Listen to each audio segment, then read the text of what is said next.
Değerli konuklar, şimdi panelimize geçiyoruz. Üçüncü ülkelerde sürdürülebilir altyapı alanında işbirliği başlıklı panelimizle devam edeceğiz. Tüm konuklarımızı yerlerine davet ediyoruz öncelikle. Bu oturumda Türk müteahhitlik sektörünün üçüncü ülkelerdeki projelerinde sürdürülebilir altyapı, finansman ve uluslararası işbirliği fırsatlarını ele alacağız. Paneli yönetmek üzere Birleşik, Krallık, İşletmeler ve Ticaret Bakanlığı Ticaret Başmüsteşarı ve Türkiye, Ülke Direktörü Sayın Katherine Attwood'u sahneye davet ediyorum. Sırasıyla konuşmacılarımızı da takdim ediyorum. Türkiye Müteahhitler Birliği Yüksek İstişare Kurulu üyesi Sayın Ümit Özdemir, Infrastructure Exports UK eş başkanı Sayın Stuart Senior, UK Exports Finance Küresel Kaynak Yaratma ve Müşteri İlişkileri Başkanı Sayın Vomik Nurşah, Türk Exim Bank Proje Finansmanı ve Uluslararası İlişkiler Direktörü Sayın Hatice Ürkmez, Standard Chartered Genel Müdürü ve Avrupa Bölge Başkanı Sayın Yoshi Ichikawa, Doğuş İnşaat Finans ve Mali İşler Müdürü Sayın Akın Tolga Kocakalay. Sayın Attwood, süremiz 1 saat olduğunu hatırlatarak sözü size bırakıyorum. Buyursunlar efendim.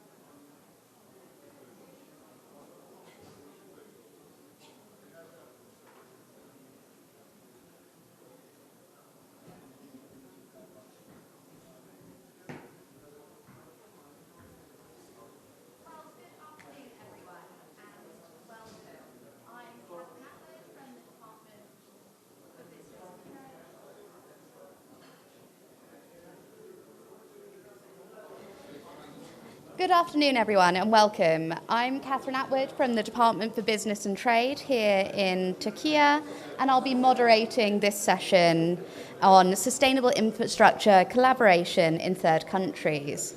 We've already heard today from my minister about the potential for closer UK-Turkey cooperation, and what I'd like us to focus on in this session is about, practical projects. How can we move forward in a tangible way, and how can we move from kind of concept to execution? So how do we get a stronger pipeline of real projects with the right partnerships and the right financing? So this is intended to be a practical conversation. Where are the opportunities? What makes a project viable, and what needs to happen earlier, in particular, between contractors, financiers and delivery partners to improve that chance of success. So we'll start off with a round of questions looking at where the next wave of opportunities will come from, and then we'll move into what it takes to turn it into practice. So I will start, Amit, with you, please. Would you like to introduce yourself first?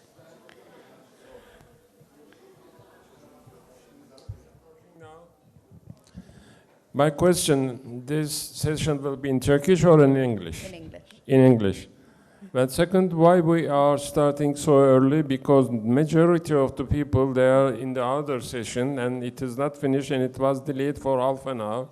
This is why it's a shame that we are having only few people and we are going to discuss important thing.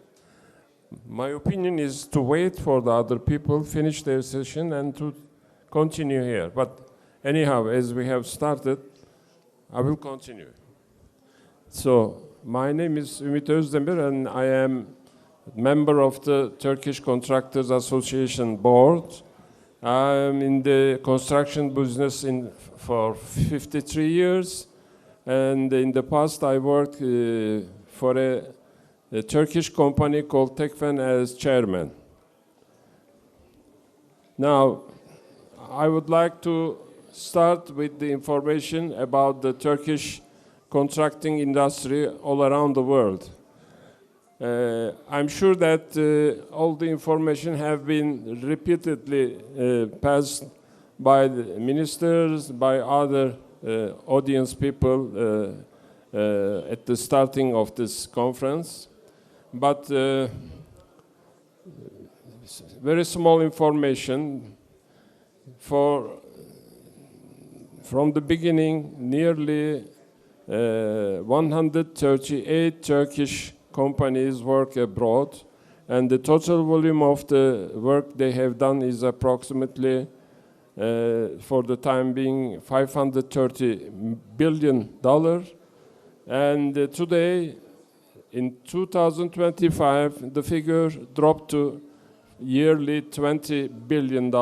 In the past, maximum was $35 billion in 2016. Now, why we are having this decrease, I'm going to tell about the war problems, the Ukrainian war, Russian sanctions, other sanctions dropped the capacity of the Turkish contractors. Let's make a small tour about the works of the Turkish contractors around the world. I'm going to start from the West. In Morocco, many Turkish contractors worked in the past, but Morocco is a very difficult market. In the past, many Turkish contractors worked in the road construction works, refineries, and pipelines. But it's not a it's not an easy market because there is still the French influence over there, and the conditions are very tough.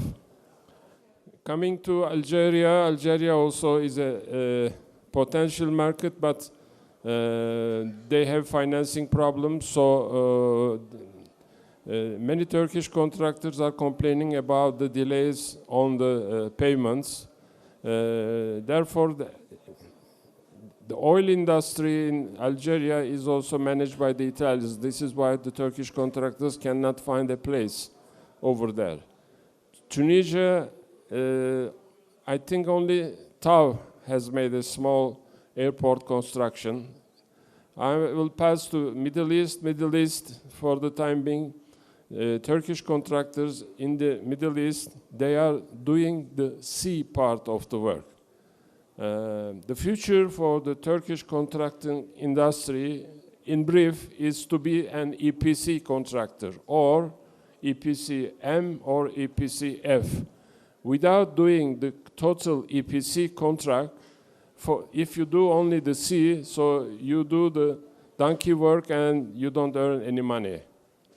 Now, in Turkey, we are expecting Turkish contractors, the end of the war in Ukraine, the end of the war in Iran, and we are expecting many projects in England, in Ukraine with the English financing, and in the Middle East also we have the possibility of building an energy corridor going from Ceyhan to Kuwait or to UAE.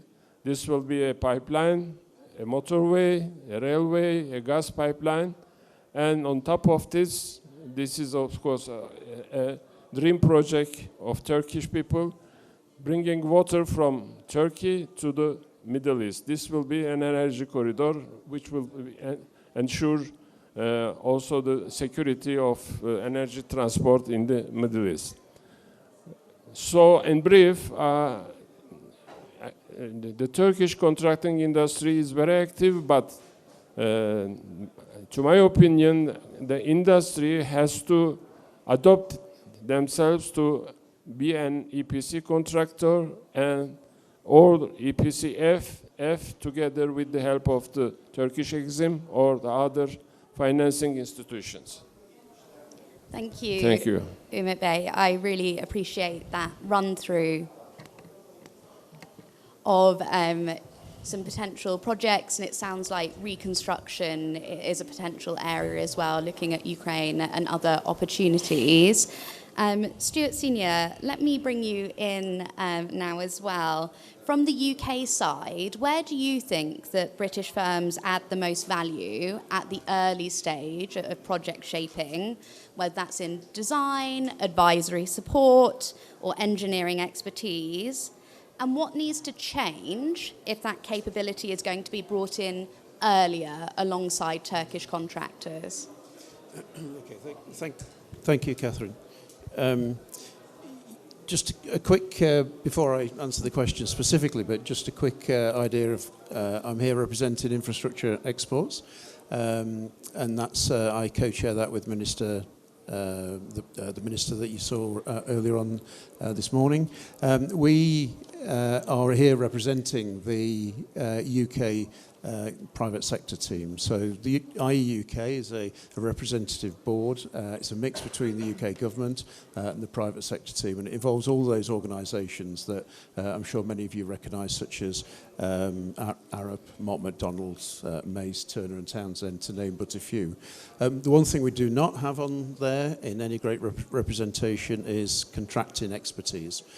We don't have that many contractors as the UK that export. I think that's probably the primary reason that we're having this conversation today. From that particular team and our engagement has been involved over the last 8 years on an ongoing basis all around the world. We've done some wonderful work in Peru since 2020. That is reconstruction. It's all to do with the El Nino event in 2017. Lots of water management and lots of water issues, resilience that we had to deal with. El Nino's on its way in again, apparently, on the Pacific over the course of the next few months. I think it would be interesting to see how our aspects have been tested out. And moving east across the globe, we're involved in all the regions in lots of different ways, all unique ways. But one of the things that underlines everything that we do is we do not go in as an entity to any country, undertake the work and remove all the profits back to London. We're there to build capacity, we're there to assist with knowledge transfer, and actually many of our organisations on an inward investment basis leave their businesses within those countries as well. Very important to make that point, because this is actually about spreading the export wings of the UK businesses. So this is my 6th engagement with the Turkish Contractors Association over the last 2 to 3 years. It led to a day's engagement in London about 8 weeks ago, where we invited a number of the UK organisations along, and we had 6 Turkish contractors introducing the UK businesses to projects that they were interested in bringing teams together for. I think it's fair to say that was a huge success. There's a lot of ongoing discussions from that, and we've probably identified, I would suggest, something like 30 projects already from that one day's activity. Now, the next step from that, to be very specific, is we should be really getting into each one of those projects. We're starting to have that type of detailed conversation with each contractor. And those projects are all over. They're in some of the areas that you've just mentioned as well. So very well spread. There's a lot to go at there. I think we'll probably come on to 1 or 2 of the barriers later on in the conversation. But I think we're at a very, very interesting stage where we know where we can go to next. We know we know how we can do it. It needs to take the engagement, I think, down to that next level of detail. Thank you, Stuart. That was really helpful to hear about the benefit of kind of direct face-to-face engagement, getting all relevant partners around the table to start discussing some of these projects in detail. And I would love to turn to Yoshi next. It would be really good if you could introduce yourself, but also say, from a lender's perspective, what makes a kind of project pipeline credible? And where do most projects start to fall away before they get close to financial close? Thank you. My name is Yoshi. I'm based in London. I'm representing Standard Chartered Bank.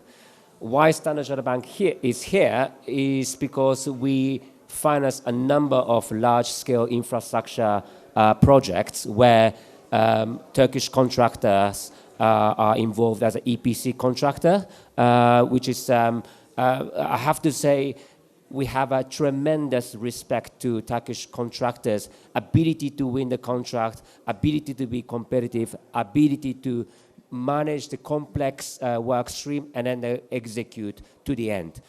Standard Chartered Bank has done a number of projects outside of Turkey, but with contractors from Turkey. Just to say the few, in Angola, we've done a large-scale transmission line where Katherine was involved, the EPC contractor. The biggest contract that we've seen and we supported was the railway from Dar es Salaam to Dodoma and then onwards, done by Yapi Merkezi, with a number of financiers involved, most importantly the export credit agencies and the DFIs, notably from Denmark, Sweden, Switzerland, Italy, and then so forth. The interesting thing is that the contractors from Turkey enjoying the support from various external countries, such as the Europeans and otherwise, and agents, financiers, including United Kingdom, is notable. And then we continue to do this type of scheme in Turkey as well as a third country in Africa and Central Asia. Where we see the future, the new trend and so forth is critical mineral sector. There is a number of emphasis, and in fact it has become the competition amongst the strong nations, how to grab the critical mineral resources. And Central Asia is one, Africa is another one. And then there's a competition. There's a competition amongst the strong nations, contractors, the developers. And then surely the Turkish contractors will be best placed to win those contracts because these are complex, large scale, requires engineering, requires procurement, requires strong competition, construction capability, and an ability to connect with the financings, supported by the likes of development finance institutions and then export credit agencies.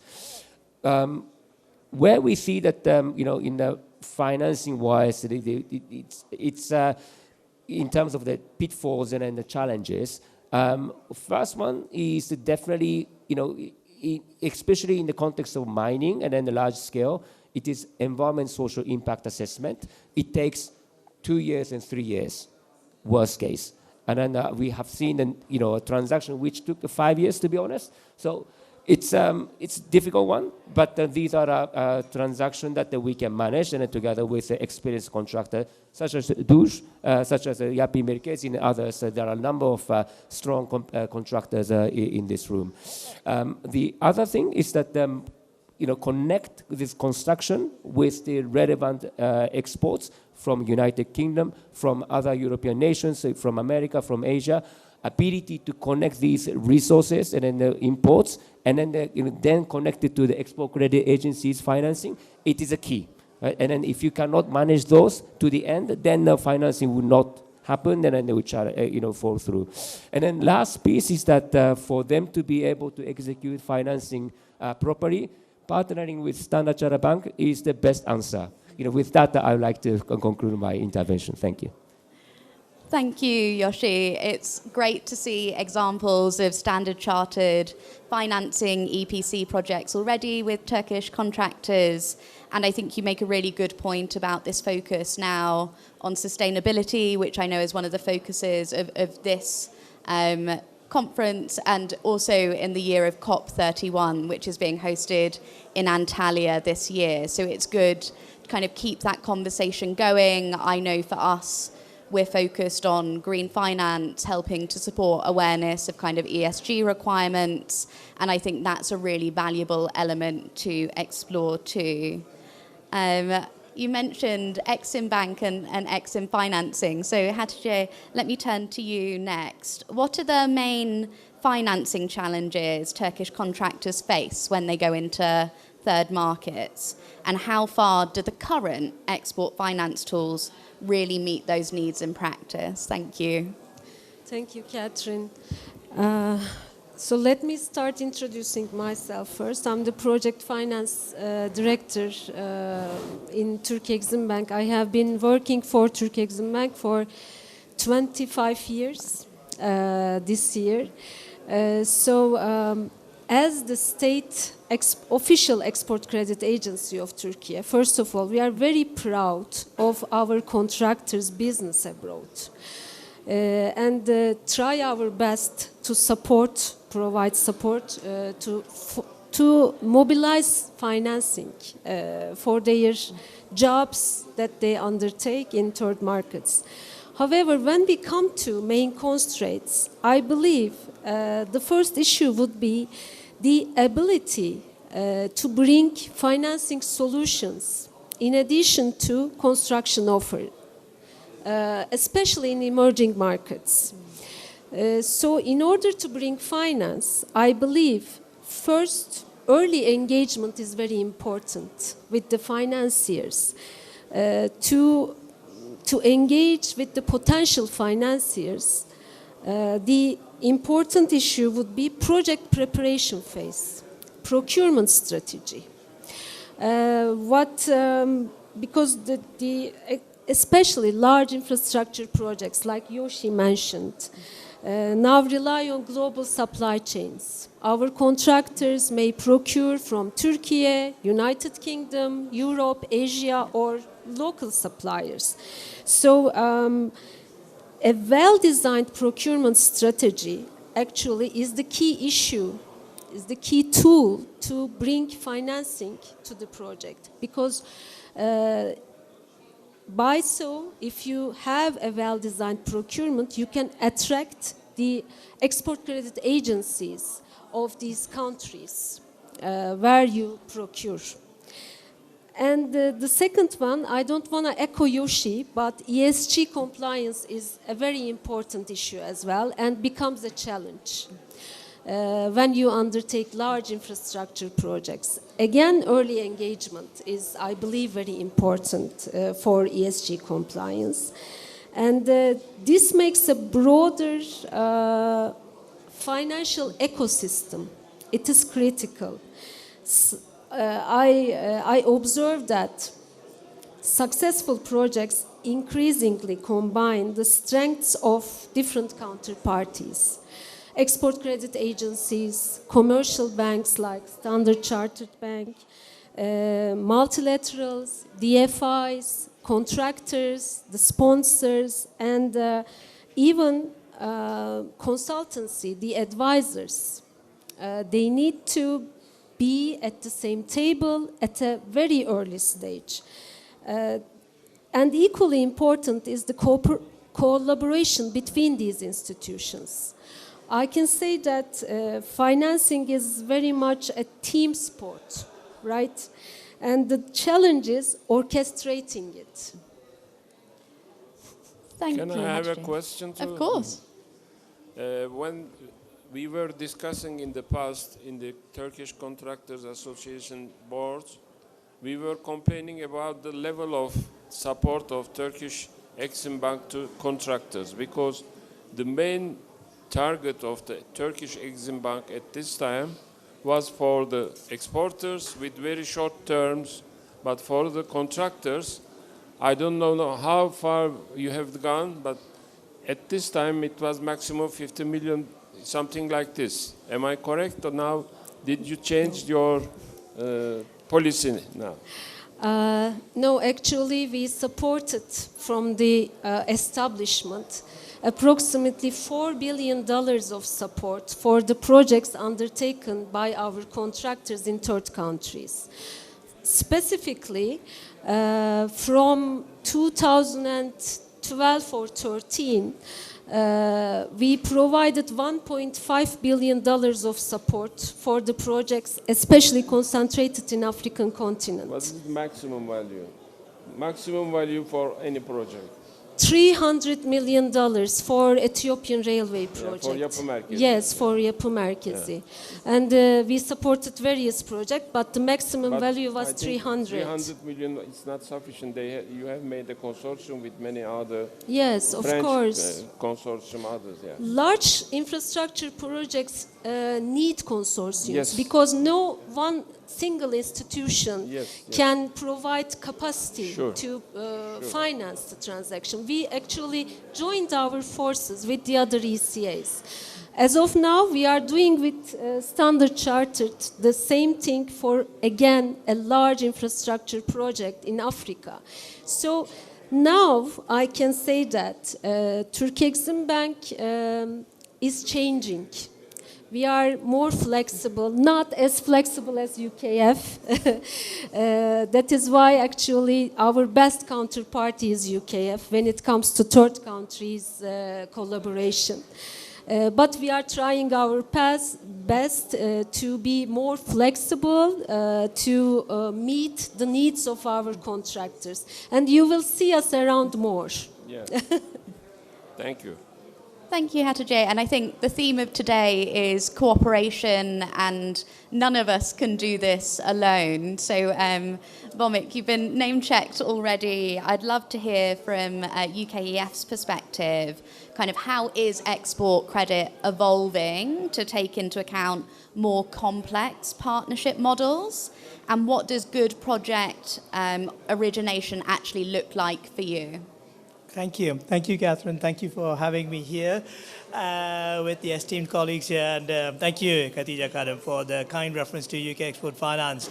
So I'll actually build on that partnership theme, because I think for the audience, this is, I'm sure, by design, not by coincidence, the individuals or the participants that Katherine has put together are reflective, frankly, of what a typical deal team looks like, because usually we are the ones who are huddled around the table pulling financing structures together to ensure delivery of increasingly complex transactions and projects, to your point. So, so for us, when we are looking at projects, we want to be pragmatic. We pride ourselves on our flexibility. There are some underlying principles, of course. So one of which as a British government department, our vested interest is to use our financing as a way for UK content to come in. So we would be looking to see if there is a visibility on the procurement from the UK of goods and services. But there we provide our contractors and their counterparties the flexibility that UK content, the provisions are reasonably generous, so 20% needs to be UK content, and then the rest can come from other jurisdictions. For Turkish projects, of course, that also includes local content, which is a key contributor to construction projects here. From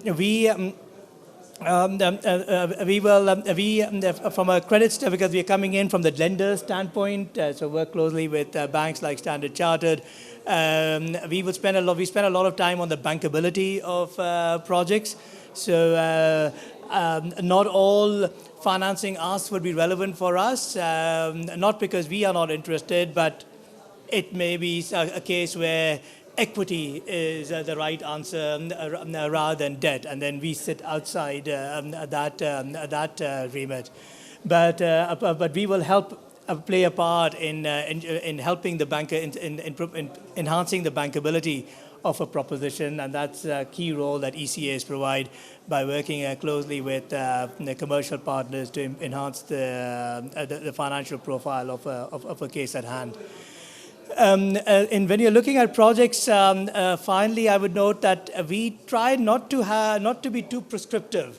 So you would not find me saying that, oh, we are interested in these countries or we are interested in these sectors. We almost let the market guide us, and in that respect, we value our relationships with the construction companies like Doge and others, because we will regularly sit down with them and understand where are they looking at, what is their pipeline, and in which sectors and which directions, and we will then adapt ourselves accordingly. We work very closely, of course, with DBT and our colleagues at Post, particularly when it comes to alignment with our industrial strategy and the sectors where we think there's a good chance of UK content coming in. And then finally, I'll pick up one of the themes that Khatija kind of had about early stage engagement. We spend a lot of time in doing the groundwork to ensure that the project, when it is ready, it's in the best possible shape for successful delivery.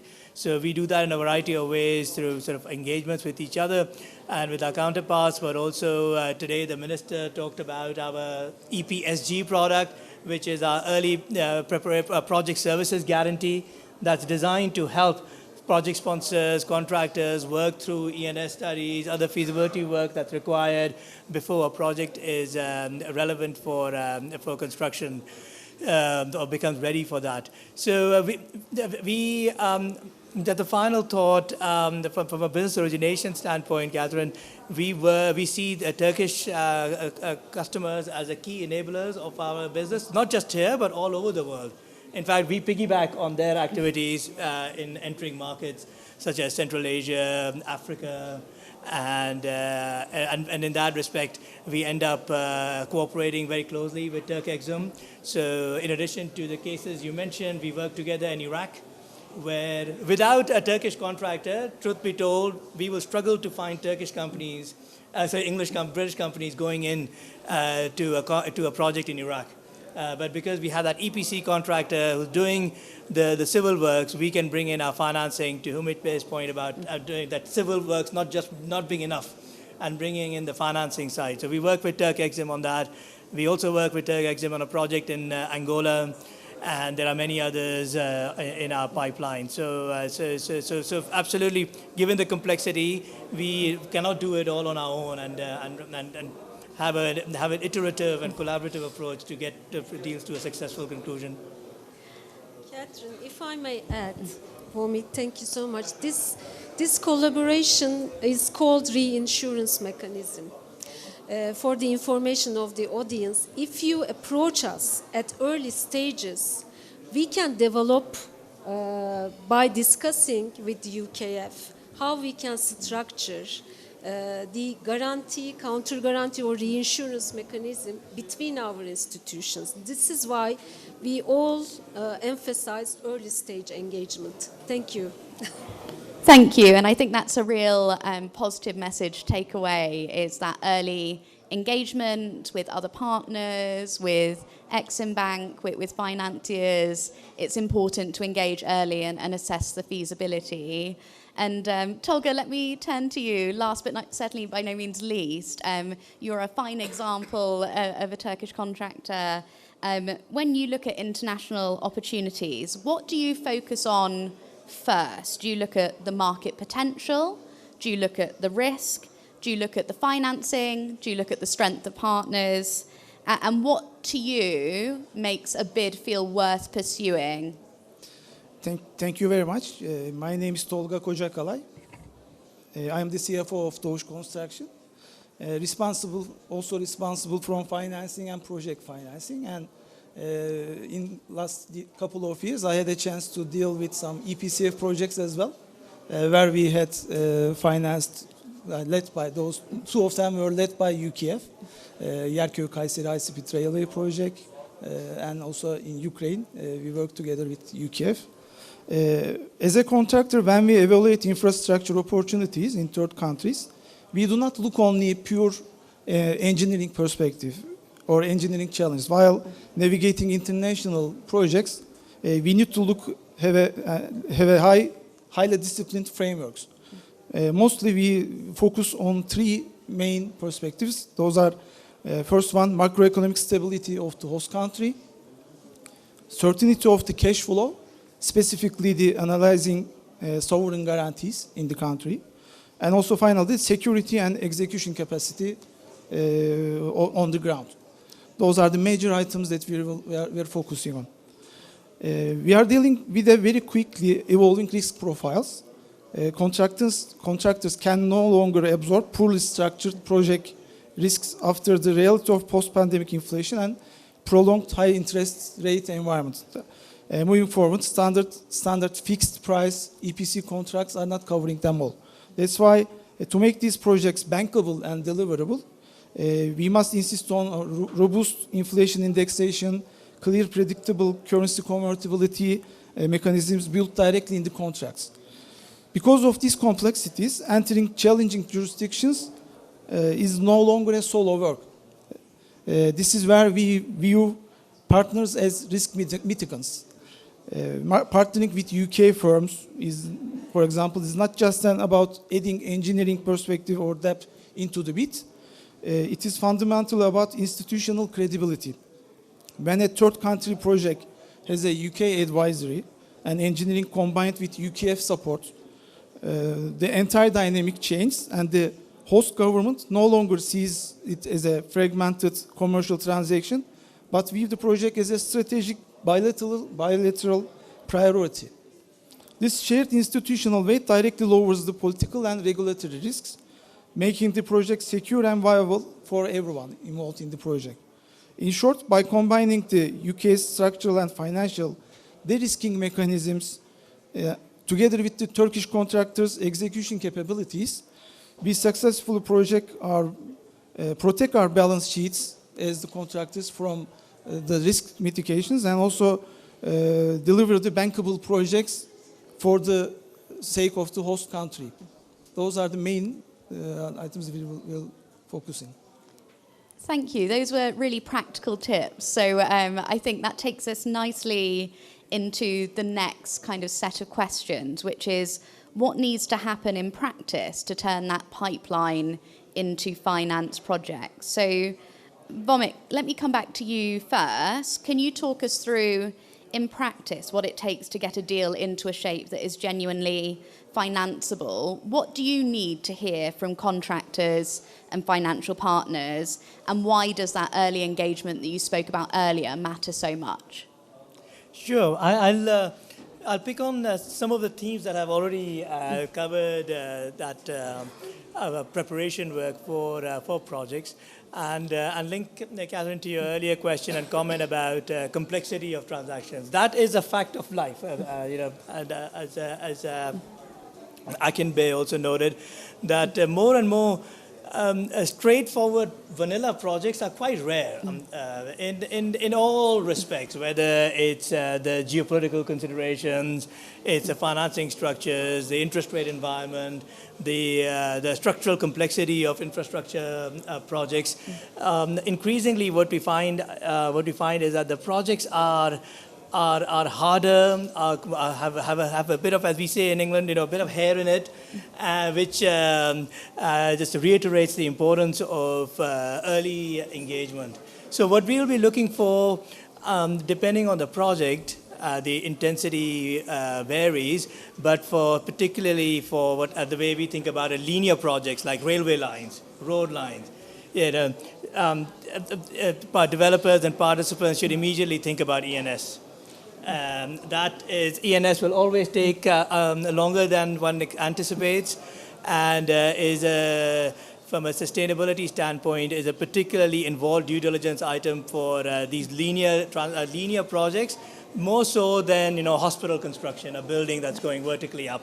That's a contained environment. Of course, it requires that ENS assessment, but tends to be more focused and have a shorter time frame. But for projects, it's quite common, without getting into some of the technicalities, where ENS specialists would say that we need to conduct our due diligence over the 4 seasons, whether or not that country has 4 seasons or not. Basically, then what they're saying is that they will need to assess the biodiversity and other considerations for at least a 12-month period. And that's the minimum, because then there's an iteration on top of that. So if you have a project which you think is going to have an involved ENS impact, that work stream cannot start early enough. For me, one of the most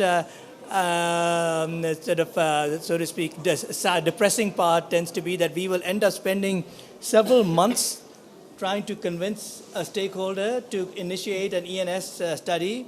And once they finally get around to it, because that's a consistent message, not just from ECAs, other DFIs, the construction companies, the banks, we've already lost a year. And then we are starting with go. So that's key. So that's the important one. Then besides that, having a clear financial strategy, and I'll again go back to that EPC plus F point that Emmett made right at the outset. We are all living in a fiscally constrained environment. I certainly find UKEF, back in the days, we used to be seen as, they're only relevant for the poorer, less developed markets. Now we are doing projects in Belgium, with Turkish groups. We've done significant work in Western Europe, have projects in the US, because that's a reflection of the fiscal environment that the world is in, and everyone interested in maximizing the amount of capital they can mobilize. And ECAs play an important role in that. So for projects, ensuring that you you give proper thought and think of financing in a strategic manner rather than something to be looked at later, that's going to be key. And then the third and final point for me would be, again, back to us working together, is to be proactive in identifying and talking to the partners that you would need. So for a deal to take place, you will need your due diligence advisors, you will need the commercial banks, you will need the other sort of lawyers and the usual consultants that come into play. But importantly, you will need the buy-in of the affected stakeholders, the local communities, as well as us, and ensuring that the ideas are socialized as soon as possible helps smooth the process when it comes to delivery time. Thank you, Bomik. That was a really practical set of tips, I think. And Hatice, I wondered if you wanted to come in and give your reflections from the Turk Exim Bank perspective. Are you looking for similar things, slightly different things? And how do you think you can continue to work with UKEF, other export credit agencies and financiers to help us kind of continue this third country cooperation? I don't want to echo what Bomik has just mentioned, but we have reinsurance agreements with a number of ECAs around the world. However, our collaboration with UKEF is the best example how ECA collaboration can be, because it created concrete outcomes. We have supported 5 projects together, and we are discussing more in our pipelines. And more of them is in emerging markets. However, the last transaction was in Europe, Serbia project. So how it actually becomes important for developing markets or developed markets, because ECAs needs, and the financiers actually, not just only ECAs, DFIs, multilaterals, we all have country limits, right? And we need additional capacity.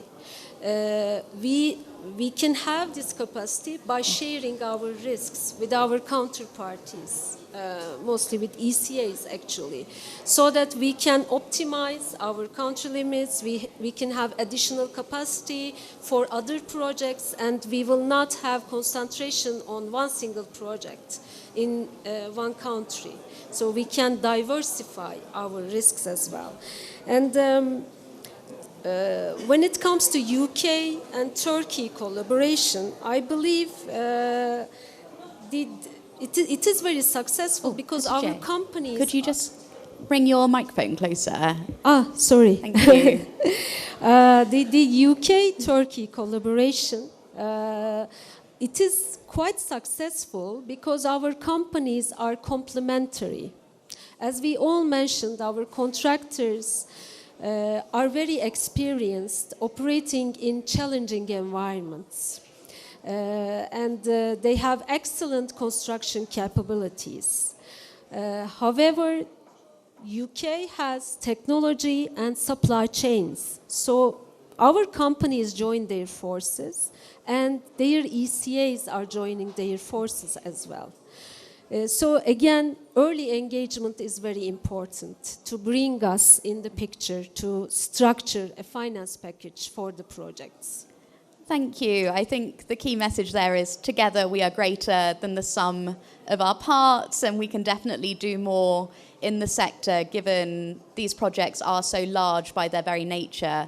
We can definitely find opportunities for all if we work together. Yoshi, from the Standard Chartered perspective, at what point do you think that projects start to lose momentum? And what do you think gives lenders the confidence to stay with a transaction, particularly in some of these more complex or challenging markets? Yeah, my questions to me always like a negative perspective. So I try to make it slightly positive, if you don't mind. I think the to your exact point about how to turn the pipeline into the actual successful transactions, and then it's very commonsensical, but from a lender's perspective, financing has to be extremely sharp. When you say extremely sharp, meaning that it has to be long term, it has to be competitively priced, and a number of borrowers, including the state-owned entities and the government themselves, are asking more and more competitive, meaning the cheap price, the cheap interest rate, and the long-term financing. When we did the project in Iraq, it was a water project in Babylon area with UK Export Finance partner, and then the contractor was Gamma from Ankara. It's a very renowned contractor, and then I'm sure that help from Turkish citizen was definitely involved in this. The financing pricing required by the Iraqi Ministry of Finance was extremely low, right? And then only those banks who can do that can contribute the financing, and if no bank can contribute that level of pricing, project doesn't happen. Simply project, no matter how priority that is, remains exposed and then remains untouched, and then just stay there for a decade without being conducted. So financing availability and then competitive and then long-term financing is definitely required. And then for that, contractor is learning how to collaborate to get the competitive financing, such as from UK Export Finance. Contractors are now well aware how to source from UK, involve UK supply chain. For instance, 20%, 30% of UK supply chain involved for an entire contract. Then UK Export Finance is able to support almost entire amount of the contract cost, right? And then they involve the other source of financing as well. So it is a true collaboration, and then the transactions start losing the momentum when financiers are not able to show the available competitive and long-term financing. Thank you. Thank you, Yoshi. And Tolga, let me come back to you. At what stage do you think this partnership approach adds the most value in practice, and why is it so important to you to build relationships with other firms, with Exim banks, if you want to put forward a strong financeable offer? Thank you. I want to address the practical mechanics of how we move from alignment to the actual delivery. Can you hear me? Okay.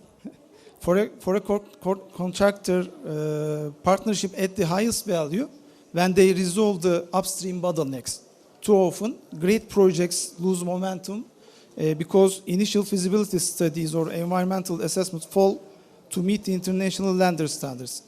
However, when, for example, UK firms collaborate with Turkish contractors during the pre-bid or early design phase, we lock in a powerful synergy of speed and standards. Turkish contractors bring unmatched agility and rapid mobilization, while UK firms excel in complex project management and strict ESG compliance. Combining those two skills creates an international grade bid that commercial banks want to finance. Our ongoing bridge reconstruction project in Kiev region is the absolute prime example for this. At a time when almost no international financial institution was willing to touch war zone risks, the United Kingdom took a legendary leading role, arranging the financing through UKF. As a pilot export-financed EPC infrastructure project in Ukraine, we faced immense bureaucratic challenges integrating local procurement with international standards. Yet the synergy delivered, and as of today, 2 of those 3 bridges are completed and open to traffic, and the final one on track for completion by the end of this summer. In fact, our project has just nominated for the UK Structural Steelwork Award as a global benchmark of engineering excellence under extreme conditions.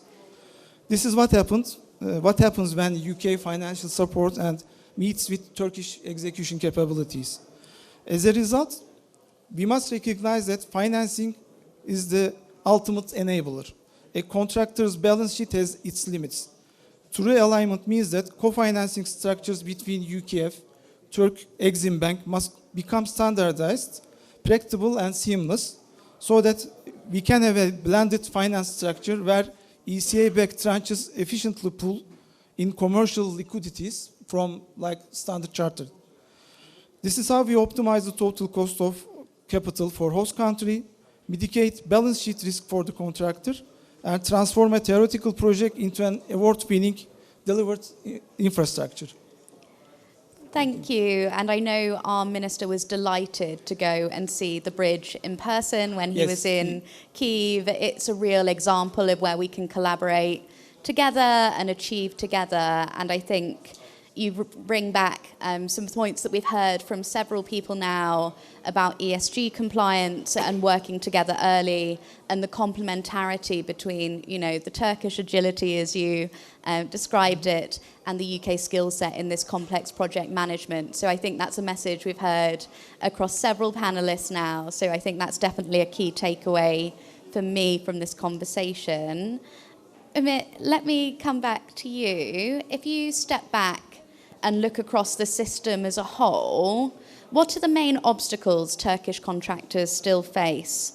Is it on finance, consortium building, coordination, and where could better alignment make the biggest difference? Well, Turkish construction industry is very strong. And there was an old engineer who was saying that we Turkish contractors, we are like cockroaches. We can live everywhere. The main problem for the Turkish construction industry, we can build it, but who is financing? So, of course, there are different models of financing. Today we are talking about the EU financing or UKF financing, but also there are government financing projects. Coming to other difficulties, of course, every day the demand of the local governments are increasing for increasing the local partnership, local increase of the workmanship. For example, in Saudi Arabia, when I was working in 82, their demand for Saudization was 10% only, and it was very difficult, even that 10% to work together with us. This was the payroll people. Now, if you go to work in Saudi Arabia, they demand that 70% of the work people should be Saudi national. This is one of the problems that Turkish contractors are facing. Also, many countries are now demanding local joint ventures, which we can easily do. We are having this aptitude and inclination to do this kind of partnership. This is not a big problem. for Turkish contractors. Coming to another problem, it's the competition. The competition, sorry to say that this is not with different country contractors. This is among the Turkish contractors. For example, in Romania, we have nearly 6 or 7 Turkish contractors, which today, the 40% of the 20 billion revenue of the Turkish contractors is coming from Western Europe countries like Romania, Polonia, Hungary, Bulgaria. These are the countries now where the Turkish contractors are working. And these are all EU finance projects, but during the tender phase, the Turkish contractors, they are killing each other. They are lowering the prices. This is another problem that somebody has to avoid. I don't know how we can do this. But in Romania, the EU has approximately put aside 28 billion euros for the construction of the infrastructure of the motorways and 9 big hospitals, and the majority now are done by Turkish contractors. Apart this, coming to Saudi Arabia is a very difficult market, to my opinion, because the Saudis now, they were planning very big projects like NEOM or other Cube, etc., and they stopped. There are 3 or 4 Turkish companies which are working for NEOM, but they stopped their works. Saudis, although they have that much revenue from the oil, they are seeking for privatization. 2 times Saudi people came to Istanbul for presenting their projects about privatization, electric lines, water pipelines, etc., but none of the Turkish, I think, investors has the aptitude to go to work in Saudi Arabia because it's a risky market for the time being. Well, recapitulating, Africa is a good market for Turkish contractors. Condition is to find the financing, but Africa is divided into 3. The North Africa, as I already explained, Algeria, Morocco, Tunisia. The West Africa, this is the French influenced part. There are 16 countries which are speaking French, utilizing French money, and they have many projects, but I don't think that the Turkish contractors, they can go and finance over there because the conditions are very harsh. Some of Turkish companies, they have made investments for some hotels, etc., but that's all.